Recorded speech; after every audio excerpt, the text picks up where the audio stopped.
नीतूला प्रत्येक सर्जरीमध्ये वेग आणि बिनचूक काम हवं असे. त्याच्या अपेक्षेला उतरण्यासाठी मीही या संदर्भात वाचन केलं.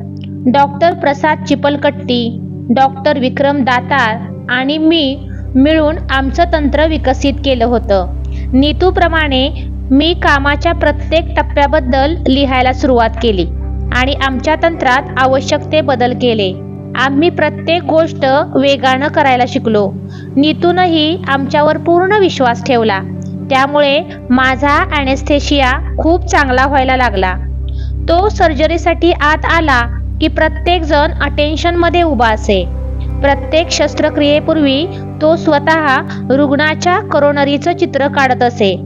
ते चित्र तो न चुकता थिएटरमध्ये घेऊन येत असे. शस्त्रक्रिया चालू असताना ते समोरच्या भिंतीवर विशिष्ट पद्धतीनं लावलेलं असणं त्याला अपेक्षित असे. ते जरा जरी इकडे तिकडे झालं तरी ते त्याच्या लक्षात येत असे. परत जाताना तो कागद जशाचा तसा स्वतःच्या बॅगेत ठेवत असे. त्याचा एखादा कोपरा दुमडला गेलेला त्याला खपत नसे. शस्त्रक्रिया चालू असताना रुग्णाच्या निश्चेतन शरीराचा मान ठेवण्याबाबत तो दक्ष असे. एखाद्या नर्सनं शस्त्रक्रियेचं उपकरण रुग्णाच्या शरीरावर ठेवलं किंवा उचलण्यास दिरंगाई केली तर तो तिला खडसावत असे. शस्त्रक्रिया चालू असताना तो जोपर्यंत काहीही बोलत नाही तोपर्यंत कुणालाही बोलायची परवानगी नसे. परंतु तो बोलायला लागला की एकदम वातावरण बदलत असे. एखादा मजेदार किस्सा सांगून, तर कधी कुणाची नक्कल करून, तर कधी एखाद्याची फिरकी घेऊन तो वातावरण जिवंत ठेवत असे. शस्त्रक्रिया करता करता एखादा संस्कृत श्लोक म्हणून त्याचा अर्थ सांग असं म्हणत एखाद्या सहकार्याला कात्रीत पकडत असे. त्याला जमलं नाही की स्वतःच व्यवस्थित अर्थ सांगत असे. इतिहास, भूगोल, राजकीय घडामोडी, फुटबॉल, क्रिकेट, हॉकी, त्याच्याकडून कुठल्या विषयावर कोणता प्रश्न येईल याचा काही नेम नसे. कधी कधी आदल्या दिवशी रात्री उशिरा ऐकलेल्या बातमीच्या संदर्भात तो काही विचारत असे. कुणाला काही माहीत नसलं तर खुश होऊन स्वतः त्याचं उत्तर देत असे. अतिशय नाजूक किंवा क्लिष्ट शस्त्रक्रिया असली तरी त्याच्या चेहऱ्यावर ताण जाणवत नसे. बऱ्याचदा शस्त्रक्रिया बघण्यासाठी रुग्णाचे नातेवाईक किंवा एखादे डॉक्टर आलेले असत. त्यांना हे हसतं-खेळतं वातावरण अनपेक्षित नसे. त्यांच्या मनातली खळबळ ओळखून नीतू सांगत असे, तुम्हाला वाटत असेल की आम्ही सगळे इथं मर्तिकाला आल्यासारखे चेहरे करून काम करत असणार, परंतु तुमच्या मित्राला आम्ही नवं आयुष्य द्यायला निघालो आहोत, तेव्हा चेहरे आनंदी हवेत. याचा अर्थ माझं ऑपरेशनकडे दुर्लक्ष आहे असं नाही. प्रत्येक काम एखाद्या विशिष्ट पद्धतीनं व्हायला पाहिजे असा त्याचा कटाक्ष असे. कुणाचंही आपल्या स्वतःच्या कामाकडे दुर्लक्ष होत नाही ना यावर त्याची बारीक नजर असे. एखाद्याच्या वारंवार चुका होत आहेत असं लक्षात आल्यास त्याची धडगत नसे. सुरुवातीला उपदेशाचे डोस, मार्गदर्शन आणि तरीही सुधारणा न झाल्यास अगदी पठडीतल्या शिव्या. एरवी याच जिभेवर सरस्वती नांदते का असा प्रश्न पडावा असं बोलायचा. तेव्हा ऐकणाऱ्याला ते अपमानास्पद वाटत असे. कधी कुणी त्याच्यामध्ये आलं तर ढकलून बाजूला करायला तो मागे पुढे पाहत नसे. माझ्याही बाबतीत त्याची अशीच वर्तणूक असे. मलाही अपमान झाल्यासारखं वाटे, पण नंतर विचार केल्यावर लक्षात येई की त्यावेळी पेशंट आणि तो एवढी एकच गोष्ट त्याच्या डोक्यात असे. समोरची व्यक्ती आपली बायको आहे का सहकारी याचा विचार तो करत नसे. कितीही मोठा सर्जन त्याची शस्त्रक्रिया पाहायला आला तरी ग्लोव्ज कसे घालायचे, इन्स्ट्रुमेंट कसं उचलायचं यासारख्या बारीक सारीक सूचना द्यायला तो मागे पुढे पाहत नसे. जेव्हा अति गंभीर चूक असेल तेव्हा तो एकही शब्द बोलत नसे. जणू काही शब्द संपत्ती तुझ्या चुकांसाठी अपुरी आहे असा इशारा त्याच्या गप्प बसण्यात असे. तेव्हा त्याची सगळी एकाग्रता ती चूक सुधारण्याकडे असायची. त्यावेळी ती भयान शांतता सर्वांना असह्य होत असे. कधी कधी मात्र अगदी मजेदार प्रसंग घडत. एखाद्याला तो म्हणत असे की तुला अडाणी म्हणून हाक मारली तरी तू ओ देशील. त्यानं एका नवीन परफ्युजनिस्टला असंच ऐकवलं.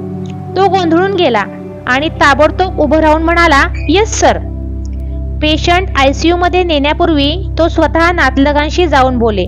आयसीयू मध्ये जाऊन सर्व व्यवस्था नीट आहे हे जातीनं बघून घेई.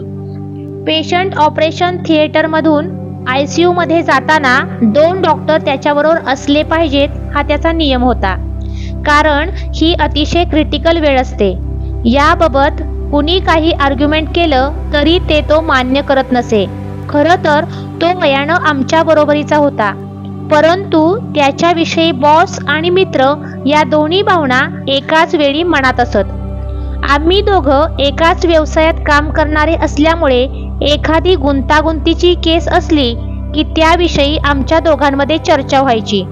शक्य असेल तेव्हा तो मला केस समजावून सांगायचा, परंतु कधी कधी त्याला अपेक्षित असतील ते सर्व बारकावे मला कळले नाहीत तर एकदम चिडून म्हणायचा, बस झालं आता, तुम्हाला कळलं आहे तेवढं पुरे आहे, जास्त कळायची गरज नाही.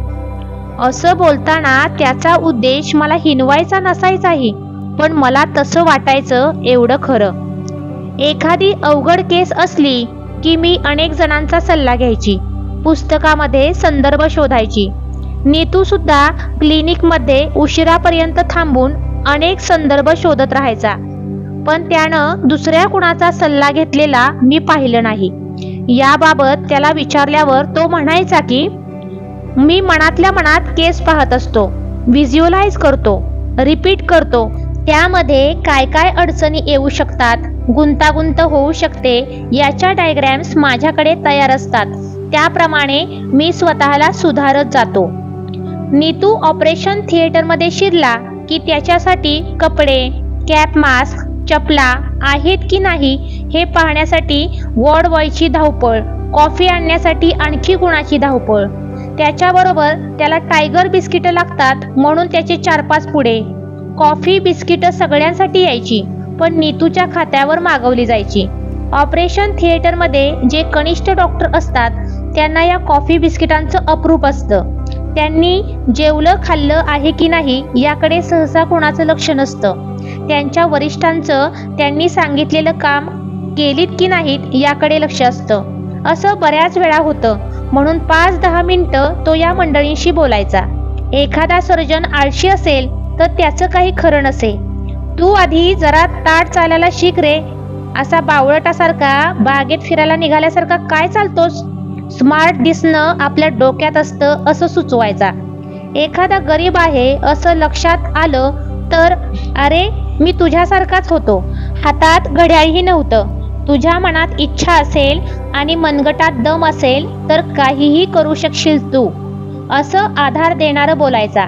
एखाद्याचं सिगारेटचं पाकिट काढून घ्यायचा, बापाचे पैसे वर आलेत का म्हणायचा.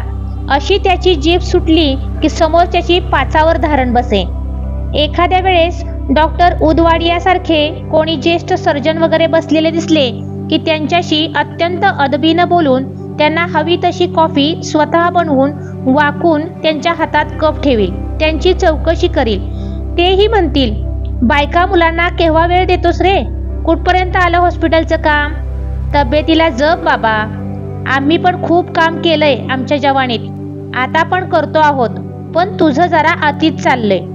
मग तोही पटवून सांगे, हो सर, 70 वर्षांचा झालो की मी राहणार आहे कुठेतरी दूरवर जाऊन किंवा स्वित्झर्लंडमध्ये स्केटिंग करायला जाणार आहे, पण सध्या हे असंच चालायचं.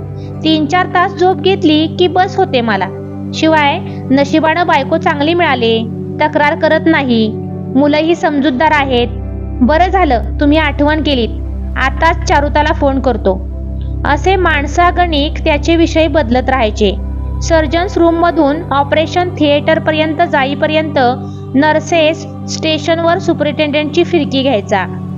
डॉक्टर मांडके असे संबंध नसताना कुणालाही काहीही बोलतात याचा सहसा कुणाला राग यायचा नाही. नीतू कुणाच्या चुका काढायच्या म्हणून मुद्दाम कधीच बोलायचा नाही. अगदी सहज जाता जाता त्याच्याकडून हे घडायचं. त्याच वेळी दोघी नर्सेस वाद घालत पॅसेजमध्ये उभ्या असल्या तर दोघींच्या खांद्यावर हात टाकून त्यांना विचारेल, मला सांगा काय झालंय, मी पटकन सोडवतो तुमचं भांडण. का लाटणी आणून देऊ हातात? मग आणखी 10 जणांना बोलावतो, करमणूक तरी होईल. मग त्याचा ऑपरेशनचा चष्मा, त्यांचा गाऊन बांधायला विशिष्ट जागेवर वॉर्डबॉय उभा, तो घेऊन स्वतःचा चष्मा विशिष्ट तऱ्हेनं त्या बॉक्समध्ये ठेवणार.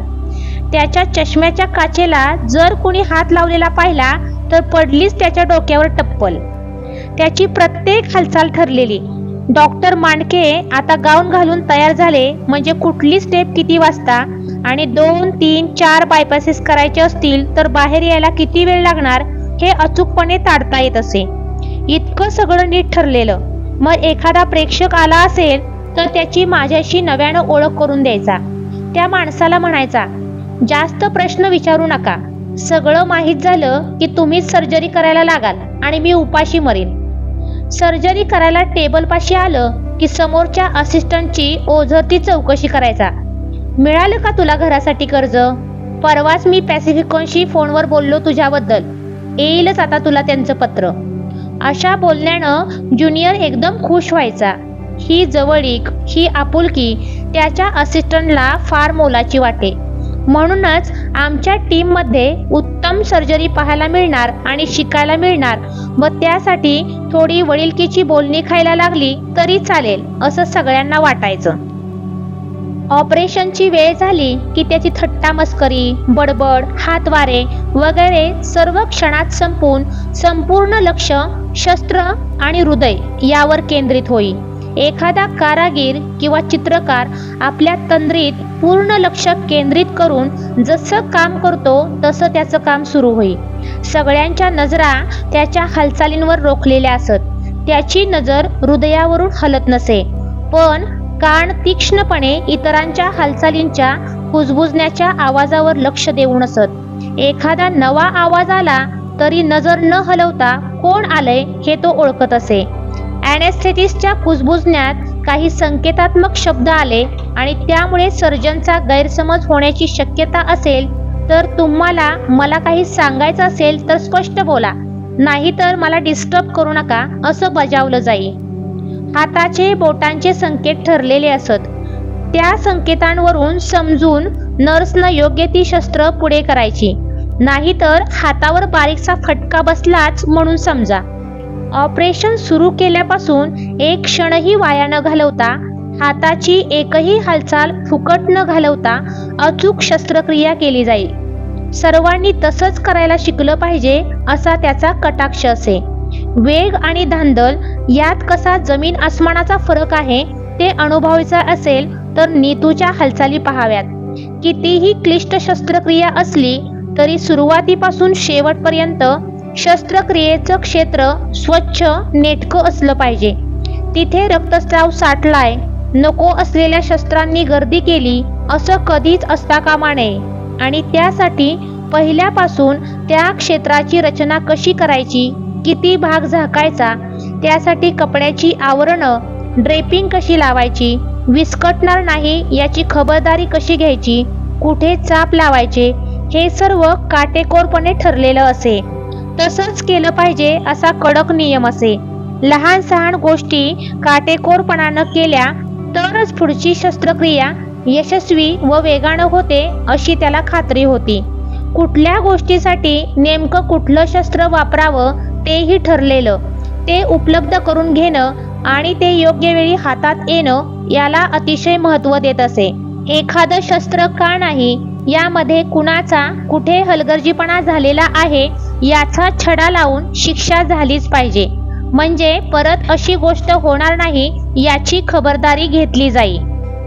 प्रत्यक्ष शस्त्रक्रिया करताना सुरीनं घेतलेले छेद, त्याची लांबी, रुंदी, खोली इतकी अचूक असे की कुठल्याही हालचालीची पुनरावृत्ती करावी लागू नये. त्यात जराही साशंकता नसावी असे. त्याच्या हालचाली पाहत राहाव्यात असा डौल त्यात असे. तो ऑपरेशन करताना जी गोष्ट सहज वाटे तीच गोष्ट दुसऱ्या कोणी करताना किती अवघड होती याचा प्रत्यय येईल. ऑपरेशन करताना समोर 2 असिस्टंट असतात, एक प्रथम आणि एक दुय्यम.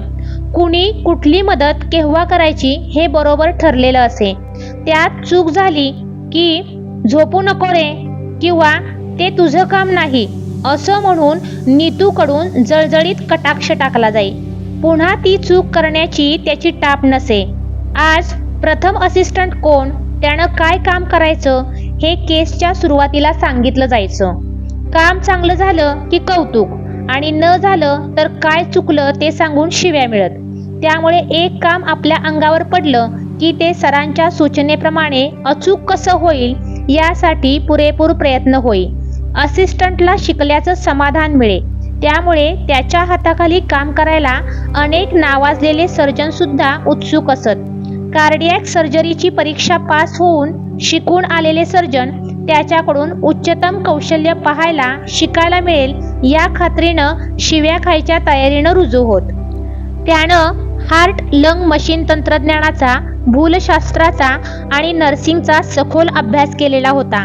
त्यामुळे तो ऑपरेशन थिएटरमध्ये लीडर असायचा व इतरांचं काय चाललं आहे, त्यांच्या चुका होत आहेत किंवा त्यांच्या अडचणी काय आहेत हेही त्याला कळायचं. त्यामुळे त्यानं एखादी सूचना दिली तर ती लगेच मान्य व्हायची. मान्य झाली नाही तर त्यावर चर्चा होऊन मतभेद असेल तर त्याला पटवूनही देता यायचे. तो चर्चा करून आपली मतं बदलायला तयार व्हायचा. कुणाला बरं वाटावं, खुश करावं म्हणून तो आपला निर्णय कधी बदलायचा नाही. त्याचं शल्य कौशल्य फक्त बायपास सर्जरी पुरतं मर्यादित नव्हतं, तर तो लहान मुलांच्या गुंतागुंतीच्या शस्त्रक्रिया, झडपेच्या अवघड शस्त्रक्रिया लीलया करत असे. नव्हे, अवघड शस्त्रक्रिया मी नाही केल्या तर कोण करणार असा त्याचा प्रश्न असे. रिस्क घेण्याची तयारी असे. बरेच तज्ज्ञ अवघड शस्त्रक्रिया असेल किंवा धोक्याची शस्त्रक्रिया असेल तर टाळतात, पण नीतूला स्वतःच्या शस्त्रक्रिया करण्याच्या कौशल्याबद्दल प्रचंड आत्मविश्वास होता. त्यामुळे रोग्याला शस्त्रक्रियेमुळे जगण्याची आशा मिळणार असेल तर धोका पत्करून शस्त्रक्रिया करण्याची त्याची तयारी असे. 1-2 दिवसांपासून ते 10-12 वर्षांच्या मुलांपर्यंत जन्मतः हृदयात दोष असलेल्या गुंतागुंतींच्या शस्त्रक्रिया करण्यासाठी, झडपा खराब झालेल्या व त्यासाठी दुसऱ्या खेपेच्या किंवा तिसऱ्या खेपेच्या शस्त्रक्रियेसाठी जेथे सर्वसाधारण सर्जन हात लावणार नाहीत, नीतूचे नाव सर्वश्रुत झाले होते. नीतू इंग्लंड अमेरिकेतून आला तेव्हा अशा अवघड शस्त्रक्रिया करण्यासाठी रुग्णालय सुसज्ज नव्हती. या केसेस हाताळता येतील असा प्रशिक्षित डॉक्टर व नर्सिंग स्टाफ नव्हता. या सर्वांना वेगवेगळ्या हॉस्पिटलमधून अतिशय उत्स्फूर्तपणे, उत्सुकतेनं आणि उत्तेजनात्मक शिकवून तयार करण्याचं श्रेयही मुख्यत्वे करून नीतूकडे पोचतं. लहान मुलांच्या हृदयचिकित्सा, हृदयविकारांवर इलाज व शस्त्रक्रिया उत्कृष्टपणे करता येईल अशा सुसज्ज रुग्णालयाचं स्वप्न नीतू स्वतःच्या मांडके फाउंडेशनमध्ये साकार करणार होता. आपल्या देशातील सार्वजनिक परिस्थितीमुळे होणाऱ्या रुमॅटिक डिसीजच्या जंतूमुळे झालेल्या झडपांच्या रोगांच्या निर्मूलनासाठी लागणाऱ्या झडपा भारतातच तयार होतील अशा तऱ्हेची संस्था स्थापन करून त्या कमी किमतीत गरिबांना उपलब्ध करून देण्याकडे त्याचा प्रयत्न असे. हॉस्पिटलचा प्रकल्प पूर्ण झाल्यानंतर तो अशा तऱ्हेच्या हॉस्पिटलशी अनेक संलग्न प्रकल्पाकडे वळू शकला असता. रुमॅटिक डिसीज होणार नाही यासाठी प्रतिबंधक उपाययोजना, स्वस्त औषधं व उपकरणं, लवकर सुधारणा होईल यासाठी पुनर्वसन संस्था या सर्वांची योजना करण्याचा त्याचा विचार होता.